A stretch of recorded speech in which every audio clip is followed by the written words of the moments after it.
को स्पर्श करेगा उसी दिन कलयुग का अंत हो जाएगा। हालांकि शिवलिंग का आकार चावल के दाने के बराबर बढ़ता है, फिर भी इस भविष्यवाणी ने लोगों के दिलों में भय और रहस्य का माहौल बना दिया है। मृद शिवलिंग की एक और विशेषता है कि इससे निरंतर जल की धारा बहती रहती है, जिस पर गर्मी और सूखे का कोई प्रभाव नहीं होता। यह धारा हमेशा प्रवाहित रहती है, जैसे किसी अदृश्य शक्ति का संकेत हो। इस रहस्यमय स्थल की कहानियां हमें अज्ञात शक्तियों और पुरानी मान्यताओं की दुनिया में ले जाती हैं, जहां हर कोने में रहस्य और रोमांच बसा हुआ है। नंबर 8 पर है गणमुक्तेश्वर महादेव मंदिर। उत्तर प्रदेश राज्य के हापुड़ जिले में स्थित यह मंदिर भी अपने रहस्यमय और अद्भुत इतिहास के कारण जाना जाता है।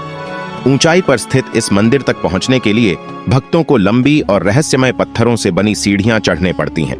जब कोई व्यक्ति इन सीढ़ियों पर कदम रखता है या पत्थर फेंकता है तो ऐसा लगता है मानो कोई पत्थर पानी में गिरा हो।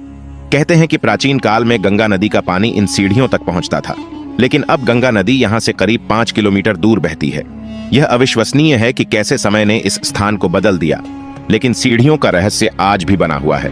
मंदिर के गर्भगृह में स्थित शिवलिंग को लेकर एक और रहस्य है। कहा जाता है कि हर साल कार्तिक माह में शिवलिंग के ऊपर एक विशेष आकृति अंकुरित होती है। यह आकृति हर बार अलग आकार और रूप में प्रकट होती है। मंदिर के पुजारी कहते हैं कि यह आकृति किसी भी वैज्ञानिक या विशेषज्ञ द्वारा समझी नहीं जा सकी है। इस शिवलिंग का रहस्य आज भी अनसुलझा है और लोगों के दिलों में भक्ति और रहस्य की भावना जागृत करता है। मंदिर की स्थापना कब और किसने की, इसका कोई निश्चित प्रमाण नहीं है, लेकिन स्थानीय लोगों का मानना है कि इस मंदिर का इतिहास हजारों वर्षों पुराना है। वर्तमान संरचना को बने हुए लगभग 700 वर्ष हो चुके हैं, लेकिन मंदिर के मूल इतिहास के बारे में कोई विशेष जानकारी किसी के पास नहीं है।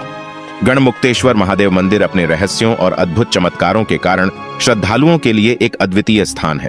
नंबर 9 पर है छाया सोमेश्वर महादेव मंदिर। तेलंगाना के नलगोंडा में स्थित यह मंदिर न केवल एक धार्मिक स्थल है, बल्कि एक रहस्यमय गुत्थी भी है जो हर किसी को चौंका देती है।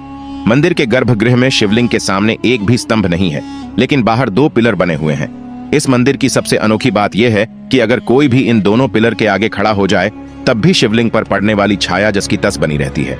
यह दृश्य हर बार आपको अचंभित करता है, जैसे कि कोई अदृश्य शक्ति इसका संरक्षण कर रही हो। कई लोग इस रहस्यमय छाया को देवी पार्वती का प्रतीक मानते हैं। उनके अनुसार देवी पार्वती हमेशा शिवलिंग पर छाया के रूप में बनी रहती हैं, जिससे उनकी उपस्थिति का एहसास होता है। परंतु सोचने वाली बात यह है कि मंदिर के गर्भगृह में एक भी खंबा नहीं है जिसकी परछाई शिवलिंग पर पड़ती हो। यह रहस्य जब वैज्ञानिकों तक पहुंचा तो वे भी इस गुत्थी को सुलझाने के लिए छाया सोमेश्वर मंदिर आए, लेकिन यह गुत्थी इतनी उलझी हुई थी कि वे भी इसमें उलझ कर रह गए। काफी समय बाद विज्ञान जगत ने इसे प्रकाश का विवर्तन थ्योरी का नाम दिया।